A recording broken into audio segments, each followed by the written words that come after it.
Hi all welcome back. This is Jiya Haritha. ఎలా ఉన్నారు అందరూ? ఈ వీడియోలో మనం పటియాలా పాయింట్ ఉంటుంది కదా, ఫుల్ కుచ్చులు పెట్టుకొని కుట్టుకుంటాము. ఆ పాయింట్ కట్టింగ్ ఎలానో చూద్దాము. సో ఇది నాది కస్టమర్ది.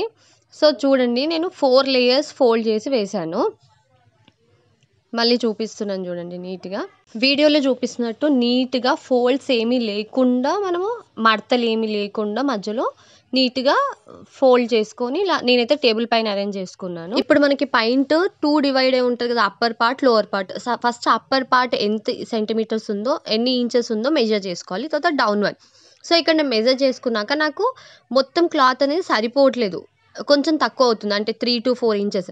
సో నేను ఏం చేస్తానంటే కింద పైన జాయింట్ వేస్తున్నాను. ఎందుకంటే కింద జాయిన్ వేసామనుకో మనం ఫోల్డ్ చేసి లోపలికి స్టిచ్ చేస్తాం కదా, సో అది కనిపించదు. ఇంకా పైన కూడా మనం నాడ స్టిచ్ చేయడానికి ఎక్కేయడానికి స్టిచ్ చేస్తాం కదా, అది కూడా మనం జాయిన్ చేస్తే అంత ప్రాబ్లం ఏం అవ్వదు.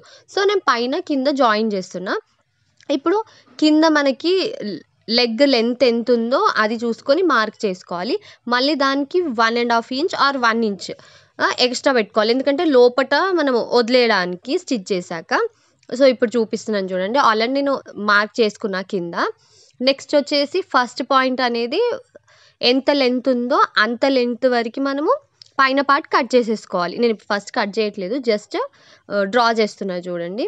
సో అక్కడి వరకు మాత్రం ఫస్ట్. సో ఇది 4 లేయర్స్ ఉంది కాబట్టి పాయింట్ కూడా మనం 4 లేయర్స్ తీసుకొని ఎంత లెంత్ ఉందో చెక్ చేసుకొని ఆ లెంత్కి +2 ఆర్ +1.5. నేనైతే 2 తీసుకుంటున్నా, ఎందుకంటే జాయింట్స్లోకి అలా వెళ్ళినప్పుడు ఎక్కువ తీసుకుంటేనే బెటర్. సో 2 తీసుకొని ఇట్లా జాయిన్ చేసేసుకున్నా. సో ఇక్కడ వరకు మనం పైన పార్ట్ అనేది కట్ చేసుకోవాలి. సో ఇప్పుడు డౌన్ పార్ట్కి వచ్చేసేవరకు మనం క్లాత్ ఎంతైతే ఉందో అంత కార్నర్ వరకు మనము పాయింట్ చేసుకోవాలి, ఎందుకంటే మనం కుచ్చులు పెట్టుకుంటాం కదా. సో క్లాత్ ఎంత ఎక్కువ ఉంటే అంత కుచ్చులు వస్తుంది. నెక్స్ట్ వచ్చేసి డౌన్ పార్ట్, అక్కడ ఎంతవరకు డౌన్ ఉంది అంతవరకు మనం డౌన్ తీసుకోవాలి.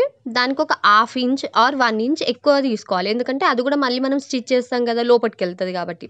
సో ఇప్పుడు అక్కడ నుంచి కింద లెగ్ పాయింట్ వరకు జాయిన్ చేసుకోవాలి. సో ఎక్స్ట్రా కూడా తీసుకున్నాను నేను, అది కూడా జాయిన్ చేస్తున్నా, ఎందుకంటే మనం స్టిచ్ చేసినప్పుడు లోపల ఎక్కువ క్లాత్ ఉంటేనే బెటర్, అంటే కొంచెం టైట్ అయినా లూజ్ చేసుకోవడానికి ఉంటుంది. సో ఇప్పుడు ఇది మొత్తం కట్ చేసేసుకోవాలి. సో పైన పార్ట్ వచ్చేసి నేను ఫస్ట్ కట్ చేస్తున్నా. సో మొత్తం ఇలా ఈక్వల్గా కట్ చేసుకున్నాక మనకి ఎంతవరకు అయితే ఉందో అంతవరకు సపరేట్గా నేను చూడండి 2 ఇంచెస్ దాకా ఎక్స్ట్రా తీసుకున్నా. సో నెక్స్ట్ వచ్చేసి ఇప్పుడు ఇదంతా కట్ చేయాలన్నమాట. సో నేను పైన కింద అతుకులు వేస్తా అన్నా కదా, అది కూడా ఎలా కట్ చేసుకోవాలనేది చూపిస్తాను. వీడియో ఎండ్ వరకు చూస్తేనే నీట్గా అర్థమవుతుంది, ఓకేనా? సో ఇది లెగ్ పార్ట్ అనమాట. మనకి పైనది ఆల్రెడీ కట్ చేసేసాము. ఇప్పుడు జాయింట్స్ ఎలా కట్ చేయాలో చూద్దాము. సో కింద లెగ్ దగ్గర ఏదైతే జాయిన్ చేస్తామో, ఇప్పుడు ఈ క్లాత్ మిగిలిపోయింది కదా సైడ్కున్న క్లాత్, దాన్ని నేను ఈక్వల్గా పెట్టేసి అక్కడ కట్ చేస్తున్నాను. సో మనకి అక్కడ ఏంటంటే మనం బ్యాక్ సైడ్ ఫోల్డ్ చేస్తాం కాబట్టి మనకి జాయింట్ అనేది ఏం కనిపించదు, కింద కనిపించేలా ఉండదు. సో మీరు ఎండ్ వరకు మళ్ళీ స్టిచ్చింగ్ వీడియో కూడా చూస్తే మీకు నీట్గా అర్థమవుతుంది, అసలు ఎక్కడ మనం జాయిన్ చేసినాం అనేది కనిపించదు. సో అక్కడ నేను కట్ చేసి పెట్టుకున్నాను చూడండి, ఎందుకంటే ముందే అన్ని కట్ చేసి పెట్టుకుంటే మనకి స్టిచ్ చేసేటప్పుడు ఈజీ అవుతుంది.